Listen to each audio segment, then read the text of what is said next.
നമസ്കാരം. ഒരുപാട് തവണ ഞാൻ വർണ്ണിച്ചിട്ടുള്ളത് കൊണ്ട് പിണറായിസത്തെക്കുറിച്ച് കൂടുതൽ വർണ്ണിക്കുന്നില്ല. ആ പിണറായിസത്തിൻ്റെ ബ്രാക്കറ്റിൽ ഒതുങ്ങി നിൽക്കുന്ന, പിണറായിയെ ദൈവമായി കരുതി പറയുന്നതെല്ലാം അതേപടി പാലിക്കുന്ന കുറേ നേതാക്കളുണ്ട്. അവർക്ക് MLA സ്ഥാനവും MP സ്ഥാനവും മന്ത്രിസ്ഥാനവും ഒക്കെ കിട്ടും. വിശ്വസ്തതയുടെ അളവുകോലനുസരിച്ചാണ് ലഭിക്കുന്ന പദവിയുടെ വലിപ്പം. അങ്ങനെ പിണറായിസ്റ്റുകളെ കൊണ്ട് നിറച്ചിരിക്കുകയാണ് CPIM. അതുകൊണ്ടാണ് പിണറായിക്കെതിരെ ശബ്ദമുയർത്താൻ ആർക്കും കഴിയാത്തത്. മുതിർന്ന നേതാക്കളൊക്കെ പിന്നെ എന്തിനാണ് മൗനം പാലിക്കുന്നത് എന്ന് ചോദ്യമുണ്ടാവും. അവരിൽ പലരും ക്രമവിരുദ്ധമായി പലതും നേടിയിട്ടുണ്ട്. അതിന്റെ വിശദാംശങ്ങളൊക്കെ പിണറായിയുടെ കയ്യിലുണ്ട്. അതൊക്കെ പുറത്തു വന്നാൽ അവർക്ക് കുഴപ്പമാകും എന്നതുകൊണ്ട് അവർ മൗനം പാലിക്കുന്നു.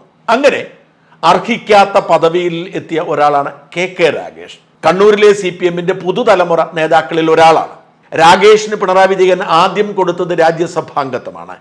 പിന്നീട് മുഖ്യമന്ത്രിയുടെ പ്രൈവറ്റ് സെക്രട്ടറി എന്ന സുപ്രധാനമായ പദവിയും കൊടുത്തു. അങ്ങനെ രാഗേഷിന്റെ ഭരണം മുമ്പോട്ട് പോയിക്കൊണ്ടിരിക്കുമ്പോഴാണ് രാഗേഷിന്റെ ഭാര്യയ്ക്ക് നല്ലൊരു സർക്കാർ ഉദ്യോഗം വേണം എന്ന് മോഹമുണ്ടാവുന്നത്. PSCയിൽ പരീക്ഷ എഴുതിയാൽ കിട്ടണമെന്ന് നിർബന്ധമൊന്നുമില്ല. കമ്മ്യൂണിസ്റ്റുകാർ ഭരിച്ചിട്ടും പൂർണ്ണമായും നശിക്കാത്ത ഒരു പ്രസ്ഥാനമാണ് PSC. ഇപ്പോഴും PSCയുടെ ടെസ്റ്റിന്റെ മെറിറ്റിനെ ആർക്കും ചോദ്യം ചെയ്യാൻ സാധ്യമല്ല. ഉന്നത പദവികളൊന്നും PSC നിയമിക്കാത്തത് കൊണ്ട് അതൊക്കെയാണ് വീതിച്ചു കൊടുക്കുന്നത്.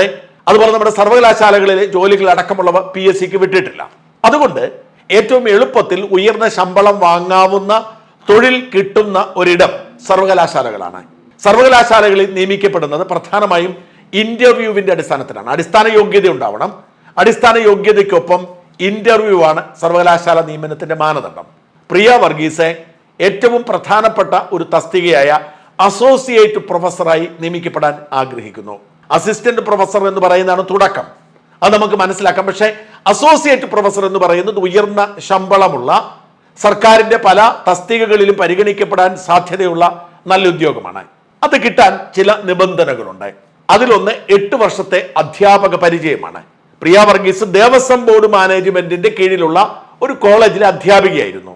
മാനേജ്മെന്റ് സ്ഥാപനങ്ങളിൽ സർക്കാരാണ് ശമ്പളം കൊടുക്കുന്നതെങ്കിലും അവയിലേക്കുള്ള നിയമനത്തിന്റെ അധികാരികൾ മാനേജ്മെന്റ് ആണ്. അതിന് പ്രത്യേക മാനദണ്ഡങ്ങളൊന്നുമില്ല. ഇപ്പൊ ക്രൈസ്തവ മാനേജ്മെന്റുകളാണെങ്കിൽ പൊതുവെ അവരുടെ ഒരു ഉള്ളിലെ മെറിറ്റ് നോക്കിയാണ് എടുക്കുന്നത്. അതായത് ക്രൈസ്തവ വിഭാഗത്തിൽപ്പെട്ട കാശ് മേടിക്കുന്നവരുമുണ്ട്. ക്രൈസ്തവ മാനേജ്മെന്റിൽ തന്നെ സിംഗിൾ മാനേജ്മെന്റ് ആണെങ്കിൽ, ഉദാഹരണത്തിന് കാഞ്ഞിരപ്പള്ളി സെയിന്റ് ഡൊമിനിക്സ് കോളേജ് ഞാൻ പഠിച്ച കോളേജാണ്. ആ കോളേജ് രൂപതയുടേതല്ല, കാഞ്ഞിരപ്പള്ളി കത്തീഡ്രൽ ഇടവകയുടേതാണ്. അതുകൊണ്ട് അവിടെയും പണം വാങ്ങിയാണ് നിയമനം. ലക്ഷക്കണക്കിന് രൂപ കൊടുത്താണ് നിയമനം. ഇങ്ങനെ ആ കോളേജിനെ എടുത്തു പറയുകയല്ല, ഒട്ടുമിക്ക കോളേജുകളുടെയും സ്ഥിതി ഇങ്ങനെ തന്നെയാണ്. ഏറ്റവും പരിതാപകരം SNDPയുടെയും SN ട്രസ്റ്റിന്റെയും ഒക്കെയാണ്. അതിന്റെ പണമൊക്കെ വെള്ളാപ്പള്ളിയാണ് കൊണ്ടുപോകുന്നത്. ഓർക്കണം, ട്രസ്റ്റിൻ്റെതാണ്, ഒരു വ്യക്തിയുടേതല്ല. ആ പണമൊക്കെ വെള്ളാപ്പള്ളി കൊണ്ടുപോകും. അതുപോലെ തന്നെയാണ് ദേവസ്വം ബോർഡും. ദേവസ്വം ബോർഡിന്റെ നിയമനം പണം വാങ്ങിയാണോ എന്ന് ചോദിച്ചാൽ പണമൊക്കെ ഇച്ചിരിച്ച് കൊടുക്കുന്നുണ്ടാവും. പക്ഷെ പ്രധാനമായും ഭരിക്കുന്ന സർക്കാരിന് വേണ്ടപ്പെട്ടവരെയാണ്. കോൺഗ്രസിന്റെ ഭരണകാലത്താണെങ്കിൽ കാശ് കൊടുത്താൽ CPMകാർക്കും കിട്ടും. CPMന്റെ ഭരണകാലത്ത് അങ്ങനെയില്ല, CPMകാർക്കാണ്. അവർ കാശ് കൊടുക്കുന്നുള്ളത് രണ്ടാമത്തെ കാര്യം. അപ്പോൾ ഈ നേതാക്കന്മാരുടെയൊക്കെ ഭാര്യമാരും മക്കളുമൊക്കെ ഏറ്റവും എളുപ്പത്തിൽ സർക്കാർ ഉദ്യോഗസ്ഥരാവുന്നത്, അതും ഉയർന്ന ശമ്പളത്തിൽ സർക്കാർ ഉദ്യോഗസ്ഥരാവുന്നത് ഇത്തരം ദേവസ്വം ബോർഡ് മാനേജ്മെന്റ് കോളേജുകളിലെ അധ്യാപകരായ.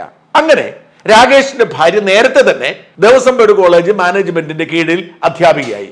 പക്ഷെ പഠിപ്പിച്ചിട്ടില്ല. കാരണം രാജേഷ് ഇത്രയും ശക്തനായ ഒരു നേതാവായിരിക്കുമ്പോൾ, പിണറായിയുടെ അതിശക്തനായ ഭക്തനായിരിക്കുമ്പോൾ രാജേഷിന്റെ ഭാര്യ പഠിപ്പിക്കേണ്ടത് എന്തിനാ? അങ്ങനെ കണ്ണൂർ സർവകലാശാലയിലെ സ്റ്റുഡന്റ് ഡയറക്ടറായി ഡെപ്യൂട്ടേഷനിൽ പോകുന്നു. ഓർക്കേണ്ട ഒരു കാര്യം, ഇത്തരം തസ്തികകളിലേക്കൊക്കെ പൊതുവെ എയ്ഡഡ് അധ്യാപകരെ എടുക്കുന്നത് വളരെ വിരളമാണ്.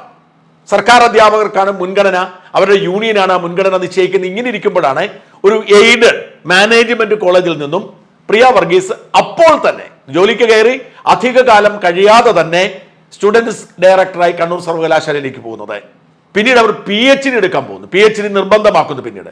അപ്പോൾ ഒരാൾ അധ്യാപകനായി ജോലി ചെയ്യുമ്പോൾ അവർക്ക് PhD UGC നിർബന്ധമാക്കിയപ്പോൾ ആ PhD എടുക്കാൻ 3 വർഷം അവധി കൊടുക്കും. അത് സർവീസിന്റെ ഭാഗമായി കൂട്ടും, കാരണം അതൊരു അടിസ്ഥാന യോഗ്യത ആയതുകൊണ്ട്. എന്നാൽ ഈ അസോസിയേറ്റ് പ്രൊഫസർ ആകാനുള്ള അടിസ്ഥാന യോഗ്യത രണ്ടാണ്. ഒന്ന് PhD ഉണ്ടാവണം, 2 8 വർഷത്തെ അധ്യാപന പരിചയം ഉണ്ടാവണം. അപ്പൊ സ്വാഭാവിക ഒരു കാര്യം ശ്രദ്ധിക്കണം, PhD എടുത്തതിന് ശേഷമുള്ള കാലയളവ് കൂട്ടാവും. കാരണം അടിസ്ഥാന യോഗ്യത PhD ആകുമ്പോൾ PhDക്ക് ശേഷമുള്ള കാലയളവേ കൂട്ടാവൂ. പക്ഷെ ഇവരെന്ത് ചെയ്തു? ഈ ദേവസ്വം ബോർഡ് കോളേജിൽ ജോലിക്ക് കയറിയ അന്നു മുതൽ അപേക്ഷിക്കുന്നത് വരെയുള്ള കാലയളവ് കൂട്ടിയും കുറച്ചും 8 വർഷമാക്കി. ഈ 8 വർഷം പഠിപ്പിച്ചിട്ടുണ്ടോ? വേണ്ടില്ല. ഇവരെ അധ്യാപികയായി കൃത്യമായി പറഞ്ഞാൽ 22 ദിവസം പഠിപ്പിച്ചിട്ടുള്ളൂ. ബാക്കിയൊക്കെ ഇവർ ഒന്ന് സ്റ്റുഡൻറ് സർവീസ് ഡയറക്ടർ ആയിരുന്നു, പിന്നീട് അവർ PhDക്ക് 3 വർഷം മാറി നിന്നു. അതിനുശേഷം ഭാഷാ ഇൻസ്റ്റിറ്റ്യൂട്ടിന്റെ ഡെപ്യൂട്ടി ഡയറക്ടറോ അഡീഷണൽ ഡയറക്ടറോ കണ്ടായി. അവിടെയും അധ്യാപനമില്ല. ഒന്ന് അവർക്ക് PhD പിന്നീടാണ് കിട്ടുന്നത്, 2 അവർക്ക് 8 വർഷത്തെ അടിസ്ഥാന യോഗ്യതയില്ല. എന്നിട്ടും UGCയുടെ ഈ ചട്ടം, അതായത് 8 വർഷത്തെ അധ്യാപന പരിചയമുണ്ട് എന്ന വ്യാജേനെ ഇവർ കണ്ണൂർ സർവകലാശാലയിൽ ജോലിക്ക് കയറുന്നു അസോസിയേറ്റ് പ്രൊഫസറായി. രണ്ടാമത്തെ കാര്യം ആലോചിക്കണം, ഈ ഒരു തസ്തികയിൽ ക്ഷണിക്കുമ്പോൾ ആർക്കും അപേക്ഷിക്കാം. അപ്പോൾ ഇവർ അപേക്ഷിക്കുമ്പോൾ ആദ്യം ഇവർക്ക് റിസർച്ച് സ്കോർ കൊടുക്കും. ആ റിസർച്ച് സ്കോറിൽ, അതായത് ഇവർക്ക് എത്രമാത്രം റിസർച്ച് ചെയ്ത കാലത്ത് എത്ര പേപ്പർ അവതരിപ്പിച്ചിട്ടുണ്ട്, ഔദ്യോഗികമായി എത്ര പേപ്പർ അവതരിപ്പിച്ചിട്ടുണ്ട് എന്നതൊക്കെ പരിഗണിച്ചുകൊണ്ടാണ് റിസർച്ച് സ്കോർ കൊടുക്കുന്നത്. ചങ്ങനാശ്ശേരി SB കോളേജിലെ മലയാളം വകുപ്പിന്റെ അധ്യക്ഷൻ ഡോക്ടർ ജോസഫ് സ്കറിയ, അറിയപ്പെടുന്ന ഭാഷാ പണ്ഡിതനാണ്, എഴുത്തുകാരനാണ്, വളരെ ബഹുമാനീയനായ ഒരു മനുഷ്യൻ ഡോക്ടർ ജോസഫ് സ്കറിയ. ജോസഫ് സ്കറിയയ്ക്ക് തോന്നി ഇത്രയും കാലം താൻ ഈ സ്വകാര്യ കോളേജിൽ പഠിപ്പിക്കുന്നതിനേക്കാൾ നല്ലത് ഒരു സർവകലാശാലയിൽ പഠിപ്പിക്കുന്നതാണല്ലോ. അങ്ങനെ ജോസഫ് സ്കറിയയും ഈ തസ്തികയ്ക്ക് അപേക്ഷിച്ചു. ജോസഫ് സ്കറിയയുടെ റിസർച്ച് സ്കോർ എന്ന് പറഞ്ഞ 651 പ്രിയ വർഗീസിന്റെ 151. 651 151. അങ്ങനെ എല്ലാ അർത്ഥത്തിലും മികവുറ്റ ജോസഫ് സ്കറിയ രണ്ടാമതാകുന്നു, പ്രിയ വർഗീസ് ഒന്നാമതാകുന്നു. കാരണം ഇന്നൊരു നടത്തുന്ന നമ്മുടെ സർക്കാരിന്റെ സ്വന്തം ആളുകളാണല്ലോ. ഇതിനെതിരെ ജോസഫ് സ്കറിയ കേസ് കൊടുത്തപ്പോഴാണ് വിവാദം ആരംഭിക്കുന്നത്. ജോസഫ് സ്കറിയയ്ക്ക് അർഹതപ്പെട്ടതാണ് ഈ ജോലി എന്ന് പിന്നീട് കേരള ഹൈക്കോടതി വിധിക്കുന്നു. ജസ്റ്റിസ് ദേവൻ രാമചന്ദ്രൻ ജോസഫ് സ്കറിയയുടെ വാദമാണ് ശരി, ഇവർക്ക് യോഗ്യതയില്ല എന്ന് വിധിക്കുന്നു. പക്ഷെ നിർഭാഗ്യവശാൽ ഡിവിഷൻ ബെഞ്ച് അവരുടെ യോഗ്യതകൾ അംഗീകരിച്ചുകൊണ്ട് ഉത്തരവിടുന്നു. ഈ ഉത്തരവിട്ടതിന്റെ പിറ്റേ ദിവസം ഇവർ പോയി കണ്ണൂർ യൂണിവേഴ്സിറ്റിയുടെ അസോസിയേറ്റ് പ്രൊഫസറായി നീലേശ്വരത്ത് ജോലി ചെയ്തു. അവിടെ തന്നെ അവർ ജോലി ചെയ്യുന്നുണ്ടോ അതോ വീണ്ടും ഡെപ്യൂട്ടേഷനിൽ തിരുവനന്തപുരത്ത് ഭർത്താവിനൊപ്പം താമസിക്കണമെന്ന് അറിയില്ല. ഭാഷാ ഇൻസ്റ്റിറ്റ്യൂട്ടിലായിരുന്നു അവർ ഡെപ്യൂട്ടേഷൻ ജോലി ചെയ്തിരുന്നത്. എന്തായാലും ഇതിനെതിരെ സുപ്രീം കോടതി കേസ് നടക്കുന്നു. സുപ്രീം കോടതി പലതവണ ഇത് പരിഗണിച്ചു. 2ാം തവണ ഇന്നലെ കേസ് പരിഗണിച്ചപ്പോഴും സുപ്രീം കോടതി നിശിതമായി വിമർശനം നടത്തി. പ്രഥമ ദൃഷ്ട്യാ പ്രിയ വർഗീസിന് യോഗ്യത ഇല്ലാത്തതായി തോന്നുന്നു. UGCയുടെ നിയമം കേരള ഹൈക്കോടതി ഡിവിഷൻ ബെഞ്ച് തെറ്റായി വ്യാഖ്യാനിച്ചതായി തോന്നുന്നു എന്നാണ് കോടതിയുടെ വാദം. പ്രഥമ ദൃഷ്ട്യാ ആർക്കും മനസ്സിലാവുന്ന കുറ്റകൃത്യമാണ് വാസ്തവത്തിൽ ഇവിടെ സംഭവിച്ചിരിക്കുന്നത്. പ്രിയ വർഗീസിന് യോഗ്യതയില്ല, 8 വർഷം അധ്യാപന പരിചയമില്ല ഒരു വശത്ത്. മറുവശത്ത് പ്രിയ വർഗീസിനേക്കാൾ എത്രയോ അധികം യോഗ്യതയുള്ള ആളാണ് രണ്ടാമതെത്തിയിരിക്കുന്ന ആളെ. ഇനി മറ്റൊരു കാര്യം കൂടി ശ്രദ്ധിക്കണം, ഈ റാങ്ക് ലിസ്റ്റിൽ 3ാമതും 4ാമതും വന്നിരിക്കുന്ന ആൾ, അവർക്ക് എന്ത് സംഭവിച്ചു എന്ന് നോക്കണം. ഈ 2 പേരും ഈ കേസിൽ കക്ഷി ചേർന്നാൽ പ്രിയ വർഗീസിന് ക്ഷീണമാകും എന്നതുകൊണ്ട് അവരെ കക്ഷി ചേർക്കാതിരിക്കാൻ അവർക്ക് 2നും അവർ അപേക്ഷിച്ചതിനേക്കാൾ മികച്ച ജോലി സർക്കാർ കൊടുത്തു എന്നതാണ്. 4ാം റാങ്കുകാരനായ പ്രകാശിനെ PSC അംഗമൊക്കെ, PSC അംഗം എന്ന് പറഞ്ഞാൽ ചീഫ് സെക്രട്ടറിയുടെ റാങ്കാണ്. PSC അംഗത്തിന് വലിയ പെൻഷനും മുഴുവൻ കാലം ജോലി ചെയ്തതായി കണക്കാക്കിയാണ് പെൻഷൻ കിട്ടുന്നത്. ഏറ്റവും നല്ല ഒരു പദവി. ഞാനിപ്പോ ഈ പത്രപ്രവർത്തനമൊക്കെ നിർത്തി നാട് നന്നാക്കേണ്ട എന്ന് തീരുമാനിച്ചാൽ എനിക്ക് ആഗ്രഹമുള്ള ഒരു പദവിയാണ്. കാരണം സുഖമായി ജീവിതകാലം മുഴുവൻ കിട്ടുന്ന ഒരു പദവിയാണ്. 4 കൊല്ലം കണ്ട് ജോലി ചെയ്താൽ മതി, അത് ജീവിതകാലം മുഴുവൻ പെൻഷൻ കിട്ടും, സുഖമാണ്. ആ തസ്തികയിൽ കൊണ്ടാക്കി അസോസിയേറ്റ് പ്രൊഫസറായി ഈ കേസിൽ കക്ഷി ചേരാതിരിക്കാൻ വേണ്ടി പ്രകാശിനെ PSC അംഗമാക്കി സർക്കാർ നിയമിച്ചു. 3ാം റാങ്കുകാരൻ ഒരു ഗണേശനാണ്. ഈ ഗണേശനെ പിന്നീട് മലയാളം സർവകലാശാലയുടെ പരീക്ഷാ കൺട്രോളറായി നിയമിച്ചു. ആലോചിച്ച് നോക്കി, അതായത് എത്രമാത്രമാണ് രാകേഷിന്റെ ഭാര്യയെ സംരക്ഷിക്കാൻ സർക്കാർ പരിശ്രമിച്ചതെന്ന് നോക്കണം. അതേസമയം 2ാം റാങ്കുകാരനായ ജോസഫ് സ്കറിയയ്ക്ക് ഒരു തസ്തികയും കിട്ടിയിട്ടില്ല. സോഷ്യൽ മീഡിയയിൽ തെറിവിളിയാണ്. അദ്ദേഹം തന്റെ പഴയ ജോലി തുടരുന്നു. കോടതി കേസ് മാറ്റിവെച്ചിരിക്കുന്നു. 4 ആഴ്ച കൂടി. UGCക്ക് 2 ആഴ്ച കൂടി വേണമെന്ന് പറഞ്ഞു. മറുപടി കൊടുക്കാൻ പ്രിയ വർഗീസിന് 2 ആഴ്ച കൂടി കൊടുത്തു. 4 ആഴ്ച കഴിഞ്ഞ് കേസ് ഉണ്ടാവുമെന്ന് കരുതുന്നു. ഏറെ വൈകാതെ കേസിന് തീരുമാനമുണ്ടാവും. 2 തവണ കേസ് പരിഗണിച്ചപ്പോഴും കോടതി പ്രിയ വർഗീസിനെതിരായ നിരീക്ഷണമാണ് നടത്തിയത്. സുപ്രീം കോടതിയെ സംബന്ധിച്ചിടത്തോളം ആരെയും ഭയക്കേണ്ടതില്ല. പ്രധാനമന്ത്രി മോദിയെ പോലും നട്ടലുള്ള ഒരു സുപ്രീം കോടതി ജഡ്ജിക്ക് ഭയക്കേണ്ടതില്ല. പ്രത്യേകിച്ച് ആനുകൂല്യങ്ങളൊന്നും അവർക്ക് കിട്ടാനുമില്ല. ഒരാൾക്ക് കിട്ടാവുന്ന ഏറ്റവും വലിയ തസ്തികയാണ് സുപ്രീം കോടതി ജഡ്ജി എന്ന് പറയുന്നത്. അതിനപ്പുറത്തേക്ക് എന്ത് കിട്ടാനാണ്? സുപ്രീം കോടതിയിൽ റിട്ടയർ ആയി കഴിഞ്ഞാൽ ഒരു പദവിയും കിട്ടിയില്ലെങ്കിലും അവർക്ക് കിട്ടുന്ന അംഗീകാരവും അവരുടെ ജീവിത സൗകര്യവും അസാധാരണമാണ്. അതുകൊണ്ട് സുപ്രീം കോടതി ജഡ്ജിമാർക്ക് ആരെയും ഭയപ്പെടേണ്ടതില്ല.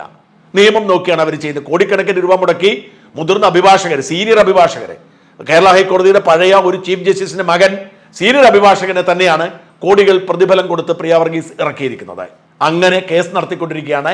വളരെ എളുപ്പത്തിൽ, ഒരുപാട് അഭിഭാഷകന്റെ കഴിവൊന്നുമില്ലാതെ വളരെ എളുപ്പത്തിൽ തന്നെ തിരിച്ചറിയാൻ കഴിയും ഇവിടെ തട്ടിപ്പ് നടന്നെന്ന്. അല്പമെങ്കിലും ഉളുപ്പുണ്ടെങ്കിൽ ഈ അന്തിമ വിധിക്ക് വേണ്ടി കാത്തിരിക്കരുത്. വളരെ നാണം കെട്ട അവസ്ഥയാണ്. അതായത് നാണം എന്ന് പറയുന്നത് പിണറായിസ്റ്റുകൾക്കില്ല, അതുകൊണ്ടാണല്ലോ അവർ പിണറായിയുടെ വത്സല ഭാജനങ്ങളായിരിക്കുന്നത്. പക്ഷേ അല്പമെങ്കിലും നാണം ഈ CPM ഉണ്ടെങ്കിൽ പ്രിയ വർഗീസിനോട് തോക്കാൻ കാത്തിരിക്കരുത്. ഈ ഹർജി പിൻവലിച്ച് ഓടാൻ പറയുക. കാരണം എന്ന് വെച്ചാൽ അർഹതപ്പെട്ട പണിയല്ല ഇത്. കാരണം ഇത് പ്രഥമ ദൃഷ്ടിയാ ഇത് ചട്ടലംഘനമാണ്, നിയമവിരുദ്ധമായി നടന്നിരിക്കുന്ന നിയമനമാണ്. വലിയ വായിൽ വാചകമൊക്കെ അടിക്കും, വലിയ മഹത്താണ്, സദാചാരമൊക്കെ പറയുമെന്നതിനപ്പുറത്തേക്ക് ഒരു കഴമ്പുമില്ല. ഇവരൊക്കെ സ്വജനപക്ഷപാതികളാണ്, അഴിമതിക്കാരാണ് എന്നതിന് തെളിവാണ്. രാകേഷിന്റെ ഭാര്യ ഇവിടെ തിരികെ കയറ്റി അതിനുവേണ്ടി കോടികൾ മുടക്കി സുപ്രീം കോടതിയിൽ യുദ്ധം ചെയ്യുന്നു. എന്തായാലും ഉറപ്പായും തിരിച്ചു കിട്ടാൻ സാധ്യതയുണ്ടെന്ന് സൂചന പുറത്തു വരുന്നു. ഇനിയെങ്കിലും അല്പമെങ്കിലും ബാക്കി ലജ്ജയോ ഉളുപ്പോ ഉണ്ടെങ്കിൽ ദയവായി ഹർജി പിൻവലിച്ച് രക്ഷപ്പെടുക. ഇനി മറ്റൊരു കാര്യം കൂടി ബാക്കിയാണ്. ഇപ്പൊ സുപ്രീം കോടതി തിരിച്ചടി കിട്ടിയാൽ പണി നഷ്ടപ്പെടും. ഓൾറെഡി ജോയിൻ ചെയ്തല്ലോ. ഈ പണി നഷ്ടപ്പെടുന്ന ആൾക്ക് പഴയ പണി തിരിച്ചു കിട്ടും. നമ്മളൊക്കെ ആണെങ്കിൽ ഒരു ജോലി വിട്ടിട്ട് മറ്റൊരു ജോലിക്ക് പോയി നമ്മുടെ പഴയ ജോലി പോകും. പക്ഷെ ഉറപ്പായിട്ടും തിരിച്ചു കിട്ടും. കാരണം ദേവസ്വം ബോർഡിന്റെ കയ്യിലല്ലേ ആ ജോലി ഇരിക്കുന്നത്, അല്ലെങ്കിൽ ഭാഷാ ഇൻസ്റ്റിറ്റ്യൂട്ട് പോലുള്ള സംവിധാനങ്ങളുണ്ടല്ലോ. അവർക്കൊരു നഷ്ടവുമില്ല. ഇവർ ചിന്തിക്കേണ്ടത് അർഹതയുള്ള മറ്റെത്രയോ ആളുകൾ ഈ നാട്ടിലുണ്ട്, അവർ കിട്ടട്ടെ. എന്തിനാണ് ഇതെല്ലാം കൂടെ പിടിച്ചു വാങ്ങി പേരുദോഷം കേൾപ്പിച്ച് ഈ CPM എന്ന പാർട്ടിയെ നിങ്ങൾ ഒരു മോശം പാർട്ടിയാക്കി മാറ്റുന്നത്?